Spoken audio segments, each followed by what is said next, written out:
નમસ્કાર.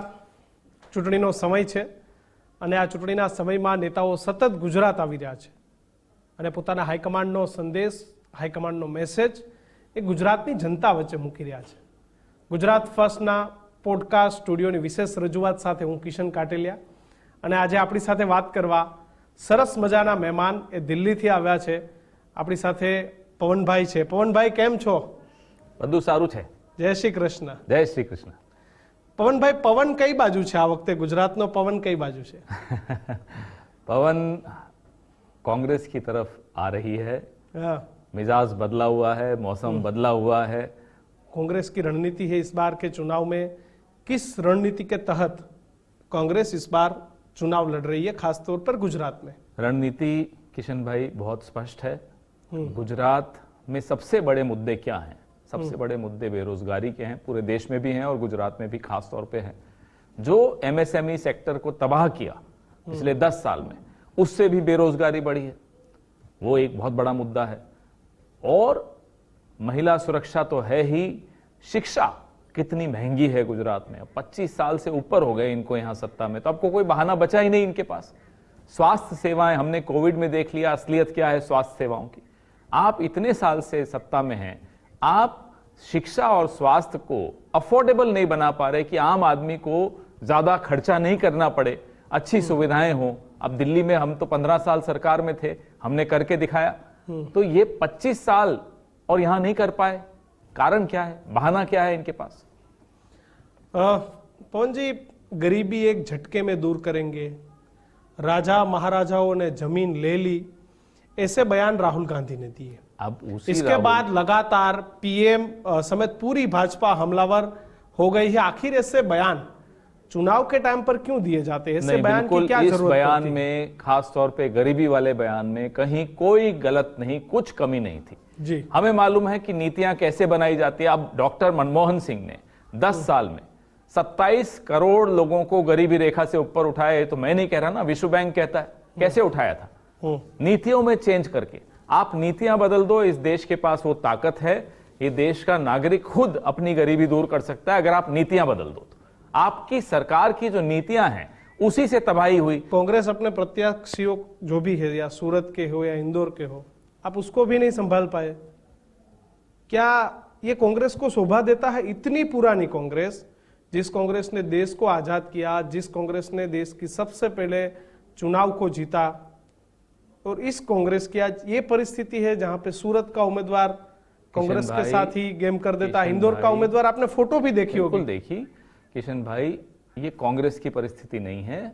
इसमें शर्म किसको आनी चाहिए? कांग्रेस को नहीं आनी चाहिए, वोटर को भी नहीं आनी चाहिए.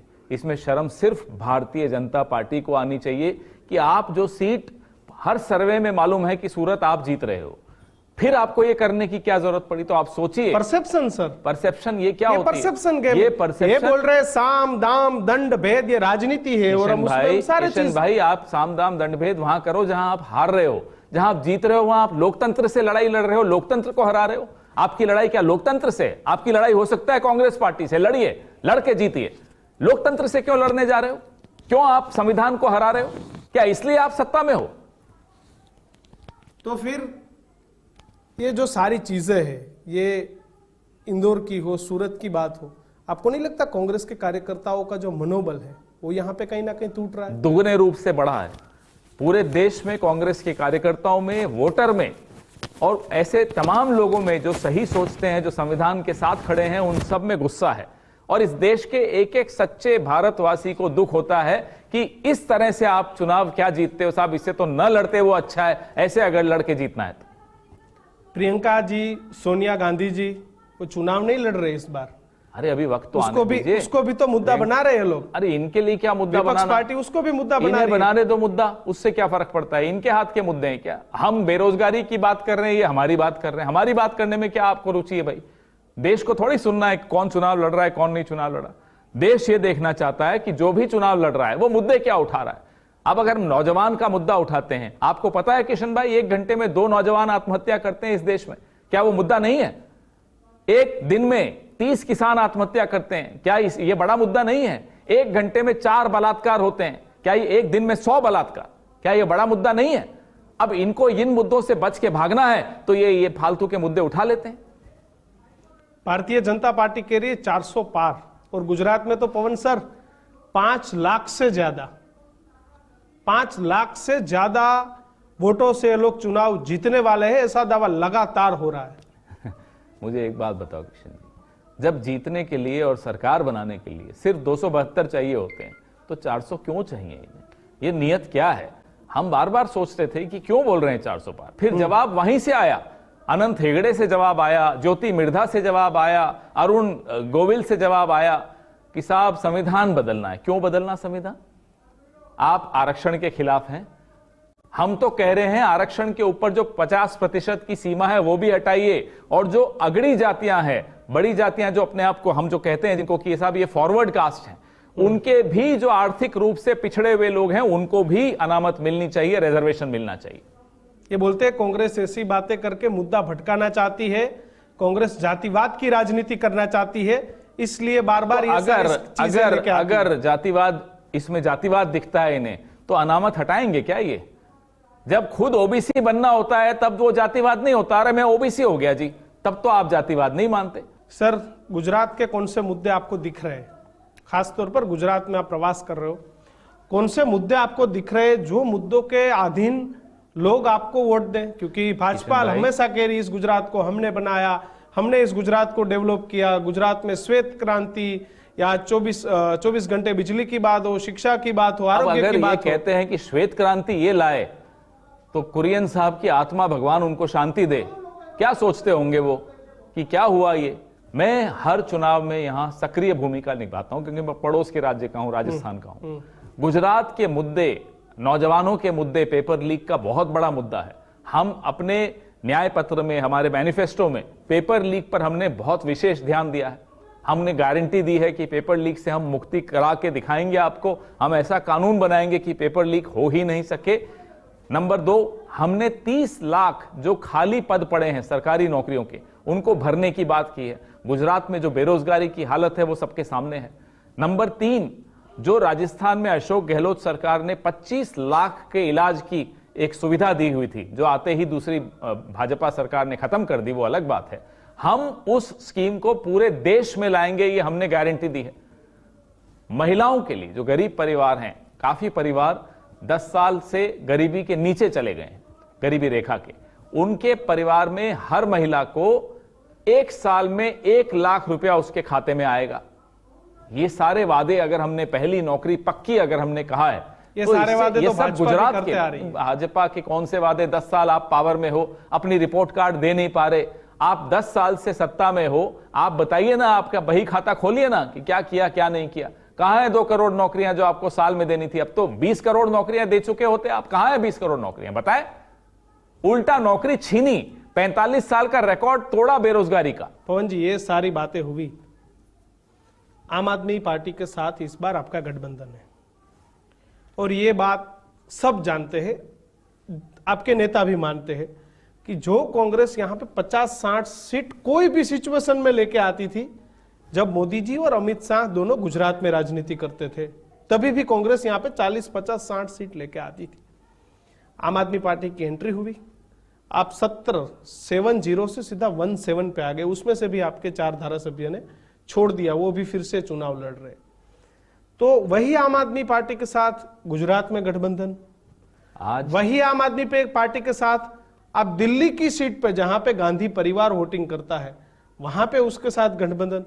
तो ये मुद्दा है, वो पार्टी के कार्यकर्ताओं को, पार्टी के जो नेता वो है, उनको कहीं ना कहीं चुभ रहा है। वो बोल नहीं रहे क्योंकि हाईकमांड का आदेश है, लेकिन इस चीज से कहीं ना कहीं कांग्रेस के लोग पीड़ित हैं।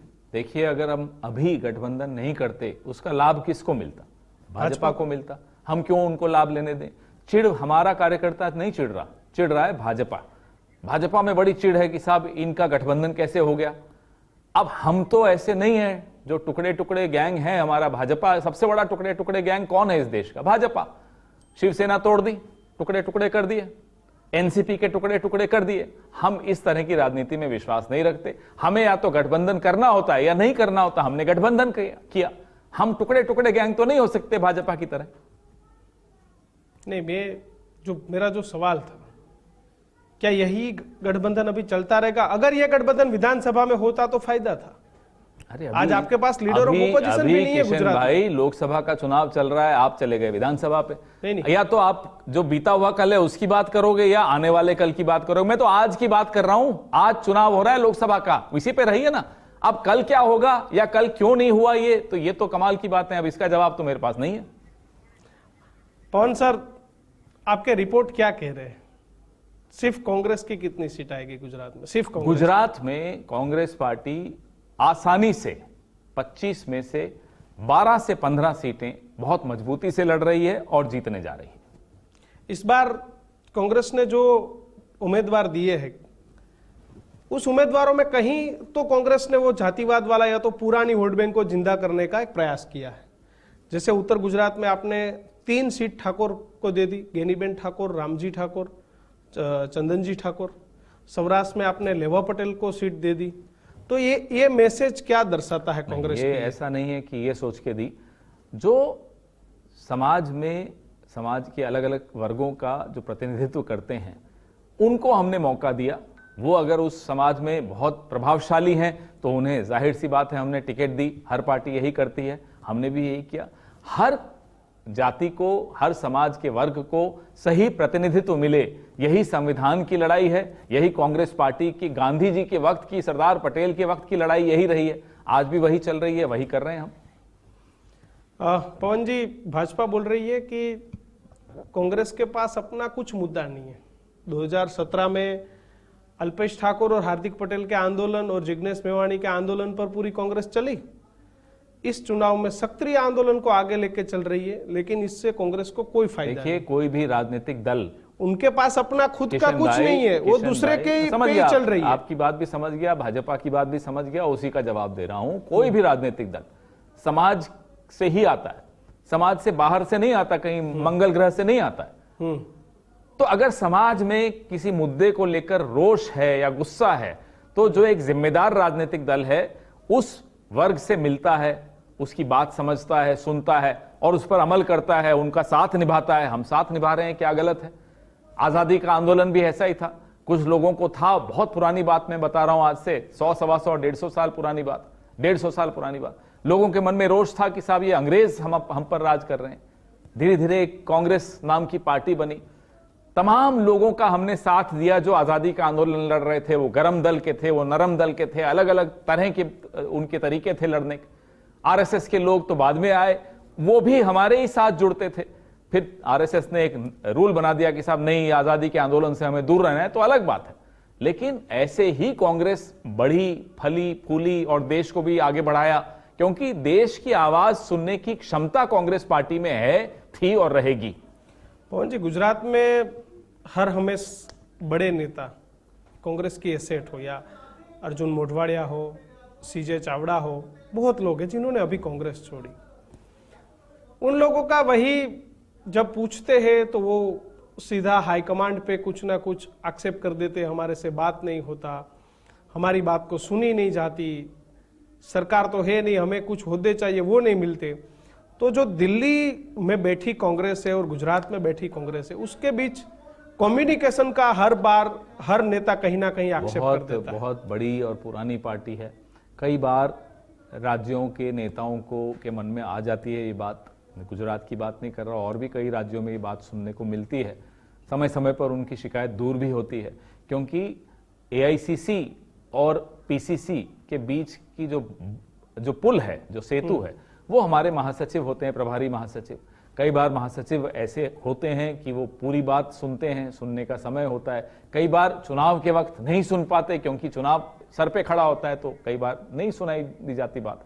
लेकिन हमारे महासचिव प्रभारी जहां भी रहे हैं हर राज्य में, वो जिम्मेदारी से अपना काम कर रहे हैं। हम लोगों को भी चाहिए कि हम थोड़ा सब्र से काम लें। आज नहीं सुन रहे, कल सुन लेंगे, लेकिन कई बार सब्र हमारे में कम हो जाता है, हमारे कुछ लोगों में, फिर वो पार्टी छोड़ देते हैं। मानते हो ये एरर है? नहीं, एरर नहीं है, परिस्थितियां हैं। गुजरात में बात करी जाए इस बार की, तो कांग्रेस ने जो भी अपने उम्मीदवार दिए हैं वो सब बोल रहे हैं बहुत अच्छे उम्मीदवार दिए हैं। सिर्फ सूरत में एक छोटी सी गलती वहां पे हो गई। तो पहले यहाँ पे जो भी जुथवाद था वो भी सबको पता है, सब जानते हैं इस बार सब लोग, मैं भी बोल रहा हूं, बैठे हैं, मैं सच को सच बोलता हूं कि इस बार शक्ति सिंह गोहिल ने बहुत अच्छे उम्मीदवार दिए। उसकी वजह क्या है वो मैं जानना चाहता था। पहले जैसे ही टिकट बांटी, ये इस नेता ने इसके अपने आदमी को टिकट दे दिया, इस नेता ने अपने आदमी को टिकट दे दिया, पीसीसी में लड़ाई झगड़ा, दिल्ली पहुंच जाते थे झुंड के झुंड। इस बार ये नहीं हो रहा है, वो अच्छी बात मुझे दिख रही है, तो उस बात पे भी मैं आज चर्चा करना चाहता हूं। हर नेता, हर पार्टी पुराने अनुभवों से सीखता है, कहां गलती हो गई, कहां कमी रह गई। आने वाला जब कोई डिसीजन लेंगे, निर्णय लेंगे, तो उसमें वो गलतियां खत्म करके और कमियों को खत्म करके फिर हम निर्णय लेते हैं। इस बार वही हुआ, हमने अपने पुराने अनुभवों से सीखा। हमारे जो महासचिव हैं प्रभारी मुकुल वासनिक जी बड़े वरिष्ठ नेता हैं, पूरे देश की नब्ज पहचानते हैं, हर राज्य में उन्होंने काम किया। तो उन्हें तो मुझे लगता है गुजरात की गली गली में कौन नेता है, उसकी क्या काबिलियत है, उन्हें बहुत अच्छा अंदेशा है। शक्ति भाई और मुकुल जी की जो टीम बनी, बहुत अच्छी टीम बनी, और हमारा इस बार टिकट वितरण बहुत अच्छा हुआ, ये पूरे देश में लोगों ने सराहा है। क्या आशा अपेक्षा है इस बार, जहां कांग्रेस गुजरात के अंदर चुनाव के मैदान में लड़ाई की भूमिका में नहीं थी, वो एक क्षत्रिय आंदोलन की वजह से वो लड़ाई की भूमिका में, न केवल क्षत्रिय आंदोलन की वजह से, पिछले 10 साल में डबल इंजन चल रहा है, फिर भी गुजरात में पेपर लीक होते हैं, फिर भी गुजरात में बेरोजगारी बढ़ती है, फिर भी गुजरात को अच्छी शिक्षा, सस्ती शिक्षा नहीं मिल पाती, सस्ता स्वास्थ्य नहीं मिल पाता, एमएसएमई उद्योग, छोटे उद्योग, ये मुद्दे तो थे। नहीं, मेरी बात खत्म होने दीजिए। नहीं किशन भाई, मेरी बात खत्म होने दीजिए। तो ये तमाम मुद्दे 10 साल बहुत होते हैं, 10 साल देख लिया गुजरात ने। गुजरात वालों में सब्र बहुत होता है, लेकिन फिर जब अपनी पर आ जाते हैं तो घमंड तोड़ना जानते हैं। इस बार वो घमंड तोड़ना चाहते हैं। कैसे घमंड टूटेगा आप देख लीजिएगा, नतीजों में दिखेगा आपको कि कैसे घमंड टूटा। अच्छों का घमंड टूटने वाला। पवन खेरा का सर्वे क्या कह रहा है? मेरा तो अपना सर्वे नहीं है, मैंने आपको कहा जो हमारा अंदेशा है, 26 में से 1 तो चली गई, 25 में से 15 सीटों पे हम बहुत मजबूत हैं। क्या मैसेज देना चाहेंगे जब 7 तारीख को गुजरात में चुनाव होने वाले? न्याय के लिए वोट दीजिए, अपने घर पे जो बेरोजगार नौजवान हैं उसको न्याय मिले, महिला को न्याय मिले, खेडूत को न्याय मिले, आदिवासी, दलित, शोषित सबको न्याय मिले, अच्छा स्वास्थ्य मिले, अच्छी शिक्षा मिले, महंगाई खत्म हो, इसके लिए वोट दीजिए। लोग बोल रहे हैं विपक्ष में किसके चेहरे पे हम वोट दें? कौन चेहरे को तो वोट दे के देख लिया ना, क्या मिला? 45 साल का रिकॉर्ड टूटा बेरोजगारी का। चेहरा देख देख के वोट देने में कुछ नहीं मिलता, मुद्दे देखकर वोट दीजिए, यही कह रहा है हम लोग। पवन जी, लोग पक्ष के साथ शख्स को भी देखना चाहते हैं। नहीं, लोग आप और मुझसे और आपसे दोनों से बहुत समझदार हैं। 2004 में भी यही हमारे लिए ट्रैप बिछाया था, साहब किसका चेहरा देख के वोट दें। आपको मालूम था क्या कि 10 साल डॉक्टर मनमोहन सिंह सरकार चलाएंगे और इतनी अच्छी सरकार चलाएंगे जैसा कि उन्होंने चलाई? इसलिए मुद्दों पर वोट देना चाहिए। वहां था इंडिया शाइनिंग, और हमने क्या कहा था कि भाई आम आदमी को क्या मिला, उस सवाल का जवाब लोगों ने वोट से दिया और हम सरकार में आए और 10 साल तक शासन में रहे। इस बार यही हो रहा है, 400 पार, 400 पार, विकसित भारत, विकसित भारत। कहां है विकसित भारत? भाजपा बोल रही है 4 तारीख को जब परिणाम आएंगे तब विपक्ष को हम सारे जवाब दे देंगे। अरे साहब, 54 साल 75 में से कांग्रेस पार्टी सरकार में रही, फिर भी नेहरू जी से सवाल पूछते हैं, तो हमने भी तो जवाब उस वक्त दे दिए थे। या आप लोग स्वर्ग से आए हैं, हम कहां से आए हैं? मंगल ग्रह से आए हैं, हम भी वहीं से आए हैं, इसी समाज से जहां से आप आए हो। हर 5 साल में जवाब मिल जाता है, लेकिन फिर भी आप सवाल नेहरू जी से पूछते हो ना। तो इसलिए ये अहंकार, बहुत बड़ा कॉन्फिडेंस है पवन सर। ये अहंकार गुजरात से ही टूटेगा। मैं तो गुजरात वाले जो हमारे भाई हैं, क्योंकि मैं पड़ोस के राज्य का हूं, उन्हीं को कहता हूं, साहब ये दवाई आप ही दे सकते हो, क्योंकि दर्द भी आपने दिया, तुम्ही ने दर्द दिया, तुम ही दवा देना। बोल रहे काम किए हैं और काम के नाम पे इस बार वोट मिलेगा। क्या काम किया भाई, पूछो ना। 1 घंटे में 2 नौजवान आत्महत्या करें, ये काम किया। कोविड में काम देख लिया। कांग्रेस मुक्त भारत की बात हो रही है पवन। ये कांग्रेस मुक्त भारत करने के लिए आए थे या बेरोजगारी मुक्त भारत करने के लिए आना चाहिए था आपको? हमने तो कभी नहीं कहा कि आरएसएस मुक्त भारत हो, बीजेपी मुक्त भारत हो। अरे काम करने आइए ना, ये काम है आपका। ये काम सिर्फ चुनावों में होता है। चुनाव जीतने के बाद सरकार चलानी पड़ती है, अस्पताल खोलने पड़ते हैं, स्कूल खोलने पड़ते हैं, नौकरियां देनी पड़ती हैं, उद्योग चलें, धंधे चलें, मिडिल क्लास को और ऊपर उठाओ, गरीब को गरीबी रेखा से ऊपर उठाओ, ये काम होता है। सर, पूरे देश में कितनी सीट की कांग्रेस आशावादी है इस बार? हम सरकार बना रहे हैं, इंडिया गठबंधन आश्वस्त है कि हम सरकार बना रहे हैं। और इतना भी बता दूं, जो 400 पार का नारा लगा रहे हैं ना, वो 150-200 के बीच में सिमट जाएंगे। आज आप ये लिख कर ले लीजिए। पवन जी, इस खास चर्चा में जुड़ने के लिए आपका बहुत बहुत धन्यवाद। मुझे अच्छा लगा। धन्यवाद किशन भाई, थैंक यू। धन्यवाद। तो પવન ખેરા આપણી સાથે હતા। સરકાર બનવાની આશા એ ઇન્ડિયા ગઠબંધનને છે, જો કે પરિણામોમાં જ ખબર પડશે કે સરકાર કોની બને છે। વિશેષ રજૂઆત પોડકાસ્ટ સ્ટુડિયોમાં હાલ આટલું જ। વધુ સમાચારો માટે જોતા રહો ગુજરાત ફર્સ્ટ। નમસ્કાર।